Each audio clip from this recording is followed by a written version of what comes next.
ফুলের ভ্যালি চাপড়া। খিরাইয়ের পর রানাঘাটের এই চাপড়া ভ্যালি নিয়ে মানুষের ভীষণ লাফালাফি। আমিও চলে গেলাম দেখে আসতে যে এই চাপড়া ভ্যালির কী অবস্থা। বছর দুয়েক আগে যখন আমি এই ভ্যালিতে গেছিলাম তখন আর এখনের মধ্যে রয়েছে বিরাট পার্থক্য। পাল্টে গেছে যেরকম এখানকার এই কৃষকদের মনোভাব মানুষ সম্পর্কে, ঠিক সেই রকমই পাল্টে গেছে ফুলের দাম। যাবে কত টাকা ফুলের দাম, মানুষের ভিড় কীরকম, সম্পূর্ণ একটা ডিটেল ভিডিও নিয়ে আজকের এই ভিডিও। তো চলো ভিডিওটা শুরু করা যাক।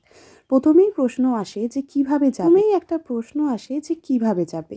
যারা চন্দননগর বা ব্যান্ডেল থেকে যাচ্ছ তারা লঞ্চ পার হয়ে নৈহাটি থেকে তোমরা ট্রেন ধরে চলে যেতে পারো। আর যারা কলকাতা থেকে আসছো তারা লালগোলা বা গেদে ইত্যাদি বিভিন্ন ট্রেন অ্যাভেলেবেল আছে, সেখান থেকে আসতে পারো। আমার বাড়ি যেহেতু চন্দননগরে, তাই আমি চন্দননগরের রানীঘাট পার করে আজকের যাত্রাটা শুরু করলাম। তো আমার ইউনিভার্সিটি ছিল কল্যাণী, তাই এই রাস্তাটা আমার ভীষণ চেনা। আর তোমরা হয়তো অনেকেই জানবে যে বাই ট্রেন যদি যাই তাহলে কিন্তু একেবারে কম খরচা পড়ে। যখন আমি ইউনিভার্সিটি যেতাম তখন আমি 20-40 টাকার রিটার্ন টিকিট কেটে নিতাম চন্দননগর থেকে ব্যান্ডেল, ব্যান্ডেল থেকে নৈহাটি, এইভাবে ট্রেনে করে যাওয়া খুব সহজেই যায়। তো আজকে যেহেতু ঘুরবো ফিরবো, কোথাও একটা ভালো জায়গায় লাঞ্চ করব, এই সব প্ল্যানিং নিয়ে আমি বেরিয়েছি, তাই আমি একেবারেই ট্রেনে সময় নষ্ট করিনি। আর এই শর্টকাটটা আমার বাড়ি থেকে খুবই ইজি। তো যাই হোক, তোমাদের সাথে গল্প করতে করতে নেমে গেছি লঞ্চঘাট থেকে। লঞ্চঘাট থেকে নেমে একটুখানি হাঁটতে হবে, নেমেই কোনো অটো বা টোটো স্ট্যান্ড নেই, একটুখানি দূরেই রয়েছে, তাই তোমাদের আমার সাথেই হাঁটতে হবে। তো চলো এই ফাঁকে আমার এই বন্ধুটার সাথে আলাপ করিয়ে দিই। ওর নাম সুপর্ণা, ও আমার একেবারে ছোটোবেলার বন্ধু। আর এরপর এক এক করে বাকি দুজনের সাথেও তোমাদের আলাপ করাবো। তো এইবার আসি ট্রেনে। ওখান থেকে টোটো করে মাত্র 15 টাকায় চলে এলাম কাকিনাড়া স্টেশন। কাকিনাড়া স্টেশন থেকে কেক বিস্কুট ইত্যাদি খেয়ে উঠে পড়লাম ট্রেনে। এই ট্রেনে করে এখন আমাদের লাগবে 1 ঘন্টা। বিশ্বাস করো, বসে যেতে যেতে গল্প করতে আর এত সুন্দর ভিউ দেখতে দেখতে আমরা বুঝতেই পাইনি যাওয়ার সময়। এরপর আমরা নেমে গেছি স্টেশনে। স্টেশন থেকে নেমেই তোমরা দেখতে পারবে অনেক টোটো দাঁড়িয়ে আছে, তারা সবাই জিজ্ঞেস করছে পুরনো চাপড়া কে কে যাবে। তোমরা বলবে পুরনো চাপড়া যাবো, আর ভাড়া কিন্তু দেবে 30 থেকে 35 টাকা। এইটাই ন্যায্য ভাড়া, ওরা অনেক সময় বেশি চায়, তাই একটু বুঝে দিও। টোটোতে করে মোটামুটি ওই 10 থেকে 15 মিনিট তোমাদের লাগে। এবারে গ্রাম্য পরিবেশে এই 15 মিনিট কিন্তু তোমাদের ভালোই লাগবে। আমরা কিন্তু যাওয়ার সময় এক ফোঁটাও বোর হইনি, উল্টে আমাদের উচ্ছ্বাস ছিল অনেকটাই বেশি। আর তার থেকেও যেটা ভালো লেগেছিল সেটা হচ্ছে এই ক্ষেতগুলো, যাওয়ার সময় এক একটা ফুলের ক্ষেত পড়বে। হ্যাঁ, একটুখানি ভেতরে ঢোকার পর তোমরা অনেক ফুলের ক্ষেত দেখতে পারবে, কিন্তু যাওয়ার সময় তো তোমরা কিছু কিছু ফুলের ক্ষেত দেখতে পারবে। টোটো করে যেতে যেতেই তোমাদের একটা নেগেটিভ পয়েন্টও বলে রাখি, এইখানে কিন্তু প্রচুর ধুলো। মানে তোমরা যখন একটু গ্রামের ভেতরে ঢুকবে দেখতেই পাবে পাতা টাতাগুলোও পুরো ধুলো হয়ে গেছে। তাই যাদের ডাস্ট অ্যালার্জি তারা কিন্তু অবশ্যই মাস্ক ক্যারি করো। আমার যেমনি ডাস্ট অ্যালার্জি ছিল আর আমি মাস্ক ক্যারি করিনি, আমার গলার ভেতর টেতর পুরো জ্বালা করছিল ধুলো ঢুকে। তাই যাদের ডাস্ট অ্যালার্জি আছে তারা এখানে ঢোকার আগে একটু মাস্ক ক্যারি করো। হ্যাঁ, একদম ফুলের খেতে ঢুকে যাওয়ার পর আর কোনো ধুলোই নেই। আমরা যারা শহরে থাকি তাদের এই দৃশ্য দেখার অভ্যাস নেই যে টোটোর দুপাশে রজনীগন্ধা, গাঁদা ইত্যাদি ফুলের বাগান, আর কোনো দূর দূরান্ত অবধি কোনো ঘর বাড়ি নেই। এই দৃশ্যটা তাই আমাদের ভীষণই ভালো লাগে। আর যেহেতু এটা আমাদের কাছে নতুন, তাই এই যাত্রাপথের ধকলও কিন্তু তোমরা বুঝতে পারবে না। তো যাই হোক, তোমাদের সাথে গল্প করতে করতে নেমে পড়েছি। ওই যে টোটো কাকু আমাদের নামিয়ে দিয়েছে, আর এখান দিয়ে একটুখানি পায়ে হাঁটা পথে তোমরা ঢুকে যাবে খেতে। দেখতেই পাচ্ছ এখানে টোটোর লাইন আছে, তাই তোমরা রিজার্ভ করে এসো না। অনেকেই বলবে যে রিজার্ভ করে থাকতে, তাহলে 1 ঘন্টা 2 বা 3 তারা সময় দেবে, এতে টাকা বেশি চাইবে তারা। এখানে প্রচুর টোটো আছে, তোমরা যাওয়ার সময় কোনো না কোনো পেয়েই যাবে। আর আসি সব থেকে বড় প্রশ্নে, যে ফুলের দাম কত। খিরাই বা চাপড়া যে কোনো জায়গাতে এইটা একটা সব থেকে বড় প্রশ্ন। তো তোমাদের প্রথমেই বলি, 2 বছর আগে যখন আমি গিয়েছিলাম তখন আর এখনের ফুলের দামের মধ্যে কিন্তু বিশাল পার্থক্য রয়েছে। তবে এটাও ঠিক, এখনও ফুলের দাম সেই মতো বৃদ্ধি হয়নি যেটা আমরা শহরের লোকেরা কিনি। তাই আমাদের শহরের লোকেদের কাছে কিন্তু এইটা অনেকটাই সস্তা। এইবার তোমাদের একটু পার্টিকুলারলি বলি, এখানে গোলাপ 5 টাকা পার পিস। একদম বিকেলের দিকে যখন এরা উঠে যাবে তখন 3 টাকা পার পিসও এরা দিয়ে দেয়। জাবেরা বা চন্দ্রমল্লিকা 3 টাকা পিস, এবং বড় জাবেরা যেগুলো সেইগুলো 5 টাকা পিস। আর ফুলের এই মাথার ক্রাউনগুলো বিভিন্ন দামের, যেগুলো সম্পূর্ণ গোলাপ দিয়ে তৈরি সেইগুলো 70 থেকে 80 টাকা, যেগুলো মিলিয়ে মিশিয়ে অনেক রকম ফুল দিয়ে তৈরি সেগুলো 50 টাকা, এবং সাদা মানে সাদা ফুল বলতে যেগুলো চন্দ্রমল্লিকা দিয়ে তৈরি এবং একটা দুটো অন্য ফুল দেওয়া সেগুলো 30 থেকে 40 টাকায় তোমরা পেয়ে যাবে। এবং এর সাথে রয়েছে রজনীগন্ধার পার স্টিক 5 টাকা করে। তোমরা যদি 12-13টা নাও তাহলে একটুখানি 10-12 টাকা তারা কমিয়ে দেন। এছাড়া রয়েছে আরও বিভিন্ন ধরনের গোলাপ, কিন্তু প্রত্যেকটাই পার পিস 4 থেকে 5 টাকা। এটা সব থেকে সস্তা সেটা হলো জিপসি ফুল। ওই দেখতে পাচ্ছ ওই এক ব্রাঞ্চের দাম মাত্র 10 টাকা। যে গোড়ের মালাগুলো রাখা সেইগুলো 5 টাকা থেকে 10 টাকা। আমার মতে একদম যেটা সস্তা সেটা হলো মালা, আর তার সাথে হচ্ছে এই জিপসি ফুল। এছাড়া বিভিন্ন ধরনের ফুল আছে, সূর্যমুখী ফুলও আছে 5 টাকা পার পিসে, এরকম বিভিন্ন ফুল আছে। কিন্তু যেটা মেন অ্যাট্রাকশান এবারে দেখলাম সেটা হচ্ছে এখানে এখন একেবারে ফ্রেশ সবজি বিক্রি হচ্ছে, যেইগুলো একেবারেই মাঠ থেকে তুলে। তার মধ্যে ওলকপি, বাঁধাকপি, টমেটো এইগুলো রয়েছে। সেইগুলোর দামও তোমাদেরকে বলবো। তার আগে একটুখানি ঢোকার সময় তোমাদের ফুলগুলো দেখি। আর আমার দ্বিতীয় বান্ধবীর সাথেও তোমাদের দেখা করিয়ে দিই। ওর নাম সৌমি। ও একেবারে আমার চাইল্ডহুড ফ্রেন্ড, মানে আমরা নার্সারি থেকে একসাথে স্কুলিং করেছি, কলেজ করেছি। তাই ওর সাথে আমার বন্ধুত্বটা ওই বলে না যত বয়স তত বন্ধুত্ব, ঠিক সেরকম। আমাদের সাথে গল্প করতে করতে একদম চলে যাচ্ছি খেতে। আর খেতে যাওয়ার সময় দেখছি বিভিন্ন চাষিরা পাশে পাশে দাঁড়িয়ে আছে তাদের সবজি বা ফুল নিয়ে, আর ওইখানে সার দেওয়া হচ্ছে। এইখানে যে সবজিগুলো পাওয়া যায় যেরকম এই যে কাঁচা টমেটো, পাকা টমেটো, সব কিছুরই প্যাকেট 10 টাকা। তাই বলবো এটা অনেক অনেক সস্তা, এবং দরদাম করলে মানে দুটো নিলে সেখানেও তারা 15 টাকায় দুটো দিয়ে দিচ্ছে। এছাড়া বিভিন্ন ধরনের সবজি আছে যেগুলো তোমাদের ভেতরে ঢুকে দেখাবো এবং সঙ্গে সঙ্গে দামগুলো তোমাদের বলবো। আর আমি এই চাষি দাদুটার কাছে জেনে নিচ্ছিলাম যে তারা এইগুলো কিভাবে চাষ করে, বা তারা কখন সকালে উঠে এগুলো বিক্রি করতে বসে। কারণ 2 বছর আগে আমি যখন গিয়েছিলাম তখন কিন্তু এই সিনারিওটাও চেঞ্জ ছিল। 2 বছর আগে যখন গিয়েছিলাম তখনও একটা ব্লগ করেছিলাম, তোমাদের জন্য ডেসক্রিপশানে সেই ব্লগের লিঙ্কটা আমি দিয়ে দিয়েছি, তোমরা চাইলে চেক করে নিতে পারো। এইবার তোমাদেরকে একটু মুখেই বলে রাখি যে এইখানে যখন 2 বছর আগে আমি গিয়েছিলাম তখন এতটা টোটো ভাড়াও সস্তা ছিল না, যেমন 30 বা 35 টাকায় আসা যাচ্ছে সেটা ছিল না। যেতে এবং আসতে আমাদের 200 টাকা নেওয়া হয়েছিল, এবং টোটো রিজার্ভ করে আমাদের যেতে হয়েছিল। টোটো কাকু দাঁড়িয়েছিল, আমরা ঘুরেছিলাম। তো একটা মাইনাস পয়েন্ট, কিন্তু একটা প্লাস পয়েন্ট বলবো, আমরা ছাড়া লোকাল একটা ফ্যামিলি ছিল শুধু, যারা বাড়ির কোনো অনুষ্ঠানের জন্য ফুল নিতে এসেছিলো। মানে ওই আউটসাইডার বলতে শুধু আমরাই। আর এই যে এত ফুল বিক্রেতা দেখছো তাদের মধ্যে হাতে গোনা 2-3 জন ছিল যারা খেতে শুরুতেই বসে। এখন আমি 35টা চন্দ্রমল্লিকা নিয়েছিলাম 20 টাকায়, আর মাল্টি কালারের 5টা রোজ নিয়েছিলাম 10 বা 15 টাকায়, আর মাথার যে ক্রাউনটা ওটাও নিয়েছিলাম 15 টাকায়। এত খাবারের দোকান, এত কিচ্ছু ছিল না, পুরো ফাঁকা মাঠ ছিল। ইভেন এখানে একটা জল অবধি পাওয়া যেত না। আমরা টোটো করে গিয়েছিলাম স্টেশনে কিছু খেতে, আর এখন এটা পুরোপুরি একটা ট্যুরিস্ট স্পট হয়ে গেছে। ইউটিউবের দৌলতে প্রচুর মানুষ জানতে পেরেছে যে খিরাই ছাড়াও আরও একটা বিখ্যাত ফুলের ভ্যালি রয়েছে। কিন্তু এতে যেটা সমস্যা হয়েছে সেটা হলো কিন্তু নিজের আগের সৌন্দর্য হারিয়েছে, আর সেটাই স্বাভাবিক। এত মানুষ ভিড় করলে ক্ষেতের ক্ষতি হয়, তাই ক্ষেতে ঢোকা এখন পুরোপুরি বন্ধ। দেখতেই পাচ্ছ এরা এরকমভাবে দড়ি টেনে এক একটা ক্ষেতে ব্যারিকেড করে রেখেছে। আরও অনেক কিছু হয়েছে, সেগুলো আস্তে আস্তে সব বলবো ভিডিওতে। তো তার আগে যেটা করব সেটা হলো 4 জনে মিলে ঘুরতে এসেছি। আমাকে তো তোমরা মোটামুটি চেনো, আর আমার 2 বান্ধবীর সাথে তোমাদের আলাপ করিয়ে দিয়েছি, কিন্তু 3 নম্বর জন এখনও বাকি। এই যে এই হলো ইপসিতা। ও আমার ছোটোবেলারই বন্ধু, 11-12 থেকে আমরা একসাথে কোচিংয়ে পড়তে যেতাম। তো আবার আসি এই ভিডিওতে। তোমাদেরকে আমি বললে তোমরা হয়তো বিশ্বাস করবে না যে এবারে চাপড়াতে এসে আমার যেটা সব থেকে বেশি ভালো লেগেছে সেটা হলো এই বাহারি গাছ চাষ। এটা আগে ছিল না। আর এই গাছগুলোর ভেতর তোমরা যদি ছবি তোলো না, বিশ্বাস করো একটা পিন্টারেস্টি ফিল আসবে, এবং ছবিগুলো দারুণ হবে। আমি ছবিগুলো ইউটিউব কমিউনিটিতে অলরেডি পোস্ট করে দিয়েছি, তোমরা চাইলে দেখে আসতে পারো। এখন মোটামুটি যা দেখলাম যে পথে ঢোকার সময় যেরকম দাম চায় মোটামুটি খেতেও সেই রকমই দাম চায়। তবে হ্যাঁ, মানুষের আসা যাওয়ার টাইমিং অনুসারে সেটা ডিপেন্ড করে। যখন খুব ওভার ক্রাউডেড থাকে তখন 5 টাকার জিনিসও এখানে 10 টাকা দাম হয়ে যায়। আর যখন ওই সবাই চলে যাচ্ছে ওই বিকেল বিকেল নাগাদ যদি তুমি আসো তখন কিন্তু দামটা অনেকটাই কমে যায়। আর এই চন্দ্রমল্লিকাগুলো কিন্তু এখানে বেশি পাওয়া যায়, তাই এটার দাম সব থেকে কম এখানে। এটাতে তোমরা চাইলে বার্গেনিং করতে পারো, বাকিগুলোতে খুব একটা বার্গেনিং চলে না।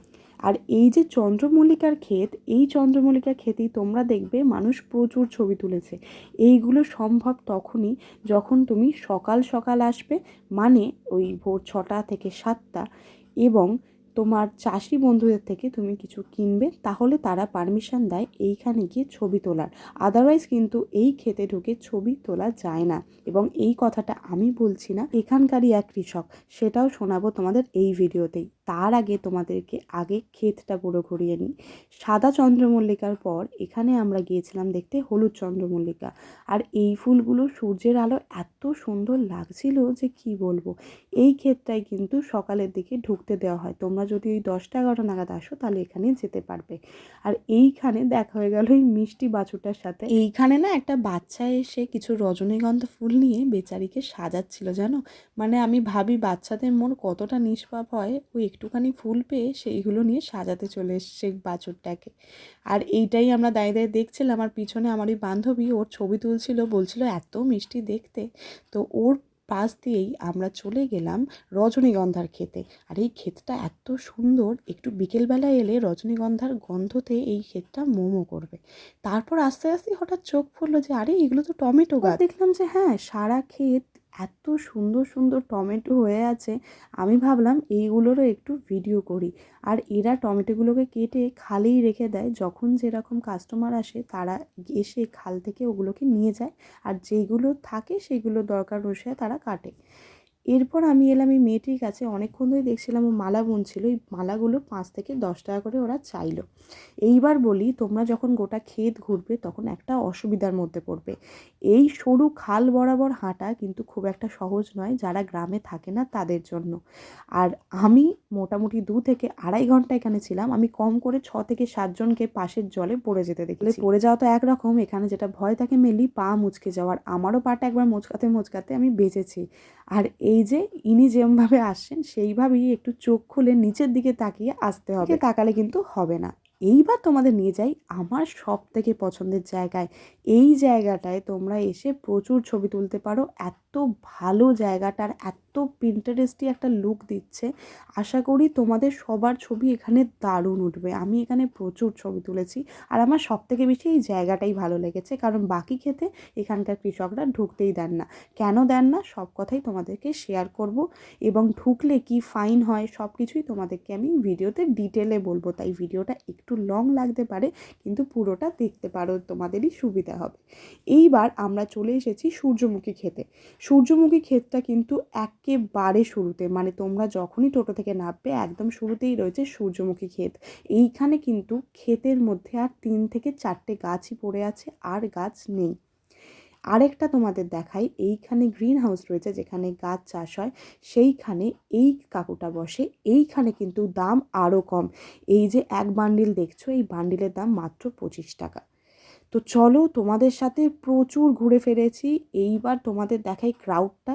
10টা থেকে 11টার মধ্যে যারা আসো এই ক্রাউডটা তারা পাবে। 2:30 থেকে 3টে অবধি এই ক্রাউডটা কিন্তু থাকে, তাই সেই বুঝে তোমাদের আসতে হবে। এবার চলো, প্রচুর ঘুরে ফেলেছি, খেয়ে নি কিছু। এবার বলবো চাপড়াতে কি কি খাবার পাওয়া যায়। পার্টিকুলারলি চাপড়াতে chow mein, chilli chicken, fried rice, biryani এই ধরনের কোনো ফাস্ট ফুড পাওয়া যায় না। আগে কিছুই পাওয়া যেত না, সেই দিক দিয়ে দেখলে এখন চাপড়া অনেক উন্নত। এখন এখানে তোমরা বিভিন্ন ধরনের চপ পাবে। এছাড়া তোমরা পাঁপড় ভাজা, ঘুগনি, পেয়ারা মাখা এইসব পাবে। এছাড়া একটু যদি ফাস্টফুড বা একটু যদি হেভি কিছু খেতে চাও তাহলে পাবে হচ্ছে স্টিম মোমো। এছাড়া এখানে আর কিচ্ছু পাওয়া যাবে না। তো আমরা সকালবেলা খেয়েছিলাম চপ আর মুড়ি। আর বিশ্বাস করো এনারা চপটা না দারুণ বানান, এবং খাবারের দাম এখানে মোটামুটি ঠিকই, মানে আমাদের ওখানেও যেরকম না এখানেও সেরকম, কম বেশি কিছু না। আমরা এখানে ভেজিটেবল চপ, আলুর চপ, বেগুনি, লঙ্কার চপ সবই খেয়েছিলাম, এবং সব কটাই ছিল ভীষণ সুস্বাদু। তার সাথে যেটা ভালো ছিল সেটা এনাদের ব্যবহার। এনারা আমাদেরকে বললেন এখানে বসো, এইখানে বসে তোমরা খাও, এবং তোমাদের আর কি কি লাগবে, এনাদের খুব ভালো ব্যবহার ছিল। এইবার তোমাদের দেখাই এই জিনিসটা। এটা হচ্ছে বাদাম চাকের মতো নারকোল চাক। এটার দাম হচ্ছে 125 টাকা, এবং বাদাম চাকতির দাম হচ্ছে 120 টাকা। এছাড়া এখানে টুকটাক ছোলা বাদাম নিয়ে এই কাকুটা বসে, তবে এই কাকুটা রোজ বসে না, ইনি অকেশনালি আসেন। এছাড়া তোমরা একটুখানি এগোলেই পাবে পাঁপড়, ঘুগনি ইত্যাদি বিভিন্ন খাবারের দোকান। তবে হ্যাঁ, আবারও বলছি, ভাত জাতীয় ভারী খাবার তোমরা এখানে পাবে না, যেটা খিরাইতে গেলে পাওয়া যায় বলে আমি শুনেছি।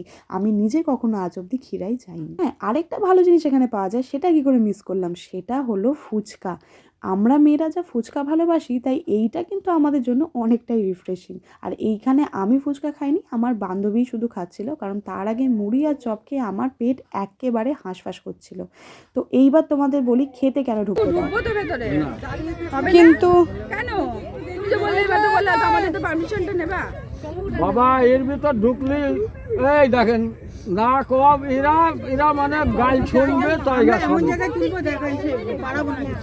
ও হবে না, ওই একজনের দিলি পরেই 5 জন বেজার হবে। সে একজনকে তো দিলেন আপনি, দেখলাম। তো মানুষ আসার ফলে এখানে কিন্তু খেতে অনেক সমস্যা হয়েছে। আর আমাদের মাথায় রাখতে হবে, এটা একদিন আমাদের ঘুরতে যাওয়া জায়গা হতেই পারে, কিন্তু এই মানুষগুলোর এটা ডেলি রুজি। তাই আমাদের একটু তাদের কথাও শোনা উচিত। তোমাদের আমার মতোই প্রশ্ন আসতে পারে, আচ্ছা তাহলে যাবো কেন, যখন ওনারা মজা করতে দেবেন না, ওখানে ঢুকে ছবি তুলতে দেবেন না, এবং দামটাও যখন মোটামুটি বেড়েই গেছে, তাহলে আর ওখানে যাবো কেন। বলি, এই 9 ঘন্টার কর্পোরেট জীবনে যে খোলামেলা জীবনটা আমরা পেছনে ফেলে এসেছি, সেইটা খুঁজে পেতে আমাদের একবার যেতেই হবে। ছোটোবেলায় কোনো কারণ ছাড়াই যে প্রাণ খোলা হাসিটা হাসতাম, সেইটা আরেকবার হাসার জন্য আমাদের যেতেই হবে। এই ব্যস্ততার জীবন থেকে একদিন ছুটি নিয়ে যদি তোমরা 4 বন্ধু বা তোমাদের যতগুলো বন্ধু আছে সবাইকে নিয়ে একবার চলে যাও, আমি কথা দিচ্ছি তোমাদের একদমই খারাপ লাগবে না। একটুখানি যদি জীবনে সেই পাগলামি, সেই ছেলে মানুষগুলোকে ফিরে পাওয়া যায়, তাহলে ক্ষতি কি, তাই না? তাই আমি বলবো, তোমরা কিন্তু অবশ্যই ঘুরে আসতে পারো। যারা একবারও যাওনি তাদের জন্য কিন্তু জায়গাটা ভালো লাগবে, কারণেও যেতে পারো। সেটা হলো, সামনেই বিয়ে সিজন, প্রি ওয়েডিংয়ের জন্য কিন্তু জায়গাটা খুবই ভালো। তো চলো, তোমাদের সাথে বকবক করতে করতে সব ফুল প্যাকড করে আমরা আবার টোটোয় বসে পড়েছি। আর টোটো এবারে নিচ্ছে 30 টাকা, আগের বারে 35 টাকা নিয়েছিল, এবারে 30 টাকা নিচ্ছে, ওই কম বেশি ওরমই নেয়। তো এইবার আমরা টোটো করে যাব হচ্ছে রানাঘাট। এই এখন যাওয়ার সময় আমি ভালো করে ফুলগুলোকে টোটোতেই প্যাক করে নিচ্ছিলাম, কারণ আমার এমনি সময় হচ্ছিল না, আর আমার বান্ধবীরা আমাকে হেল্প করছিল। আমি এখানে নিয়েছি জিপসি 10 টাকা দিয়ে, 14টা রজনীগন্ধা নিয়েছি 60 টাকায়। তো মোট 70 টাকার আমি এখানে কেনাকাটি করেছি। বন্ধুরা জাবেরা, চন্দ্রমল্লিকা এইসব কিনেছে, আর তার সাথে মাথার ওই ক্রাউন তো ছিল। এবার আসি আর একটা শেষ এবং ইম্পর্টেন্ট কথায়, যে লাঞ্চ কোথায় করা হবে। সারাদিনের এই হই হট্টগোলের পর খিদে তো প্রচণ্ড পাবে। তো তোমাদেরকে বলি, একটা ঐতিহাসিক জায়গা, আদর্শ হিন্দু হোটেল। ঠিক বিভূতিভূষণ বন্দ্যোপাধ্যায়ের এক কালজয়ী সৃষ্টি। তিনি যখন রানাঘাট থেকে ট্রেন ধরতেন, তখন দুপুরের খাবার তিনি এখান থেকেই খেতেন। তোমরা হয়তো অনেকেই ভাবছো যে এই হোটেল আদতে এখন কেমন, এটি এখন একটি ভালো মতো রেস্টুরেন্টে পরিণত হয়েছে। কিন্তু হ্যাঁ, ঢোকার রাস্তা এখনও অবধি একই রয়েছে, ঠিক যেমনটা ছিল এত বছর আগে। তোমাদেরকে এই সরু গলি দিয়ে ঢুকে সিঁড়ি দিয়ে উঠে যেতে হবে, এবং এইখানেই দেখতে পাচ্ছ আদর্শ বিরিয়ানি এবং আদর্শ হিন্দু হোটেল একসাথেই লেখা। এইখানে এখন বিভিন্ন ধরনের খাবার, চাইনিজ থেকে কন্টিনেন্টাল সব পাওয়া যায়, এবং পাওয়া যায় এর সাথে বিভিন্ন ড্রিঙ্কসও। তো আমরা আগেই উঠে গেছি এইখানে। এই দরজা দিয়ে ঢুকে প্রথমেই আমরা এই সিটগুলো পেয়েছিলাম, এই সিটগুলো পুরো বুক ছিল, তাই আমরা ঢুকে গেছিলাম বাঁদিকে। এসি ফেসিলিটি সহ এই রেস্টুরেন্টটা কিন্তু যথেষ্ট পরিষ্কার পরিচ্ছন্ন, এবং তার সাথে এই হোটেলের খাবারের দামও কিন্তু খুব রিজনেবল। কিন্তু তার আগে তোমাদের একটু দেখিয়ে দিই এই হোটেলের ডেকোরেশন। চারিদিকে বিভূতিভূষণ বন্দ্যোপাধ্যায়ের ছবি এবং তার সাহিত্যকর্মের নিদর্শন দিয়ে সাজানো হচ্ছে এই হোটেল। মেনু কার্ডটা পেয়ে বুঝলাম যে এনাদের এখানে খাবারের দাম কোয়ালিটি এবং কোয়ান্টিটি সহ বেশ সস্তা। আর এই হোটেল থেকেই কিন্তু পুরো দেখা যায় রানাঘাট স্টেশন। সহজভাবে বললে, রানাঘাট স্টেশনের গেটের উল্টো দিকেই রয়েছে এই হোটেলটা। তো তোমরা যারা এখানে লাঞ্চ করতে চাও, তারা কিন্তু আসতেই পারো। এইবার বলি, এখানে মেনুতে কার কত দাম, ঠিক তাই জন্য আমি তোমাদের সাথে মেনু কার্ডটা শেয়ার করে দিলাম। তোমরা চাইলে এটা চেক করে নিতে পারো। এইবার তোমাদের সাথে যেটা শেয়ার করব, সেটা হলো এইখানে খাবারের কোয়ালিটি কেমন। আমরা চিকেন বিরিয়ানি অর্ডার করেছিলাম, চিকেন বিরিয়ানি নিয়েছে 180। 180তে এতে একটা আলু, একটা ডিম আর 2 পিস মাংস আছে, আর মাংসর পিস কিন্তু বেশ বড়। তার সাথে দিয়েছে গ্রিন চাটনির সাথে স্যালাড। এই বিরিয়ানিটা আমাকে দাদা বৌদির বিরিয়ানির কথা মনে পড়াচ্ছিল, সেই ঘিয়ের যে ফ্রেগরেন্সটা, মানে দারুণ। আমি বলবো যে তোমরা রানাঘাটে এলে এইখানে একবার খেয়েও তোমাদেরও ভালো লাগবে। আমি এখানে এই নিয়ে দ্বিতীয়বার খাচ্ছি। এর আগে আমি এখানে এক্সাম দিয়ে আসার সময় বান্ধবীদের সাথে একবার চাউমিন খেয়েছিলাম, আমার মোটামুটি লেগেছিল, কিন্তু বিরিয়ানিটা খেয়ে আমি জাস্ট প্রেমে পড়ে গেছি। এটা দারুণ। তোমাদের সাথে গল্প করতে করতে আজকের যাত্রা একেবারে শেষ। তোমাদের সাথে দেখা হচ্ছে নেক্সট অন্য কোনো ভ্লগে। আমার এই ভ্লগটা তোমাদের কেমন লাগলো অবশ্যই কমেন্টে জানিও, আর কারা কারা এই ভ্লগটা দেখে যাচ্ছ সেটাও জানাতে ভুলো না। সবাই ভালো থেকো, দেখা হচ্ছে।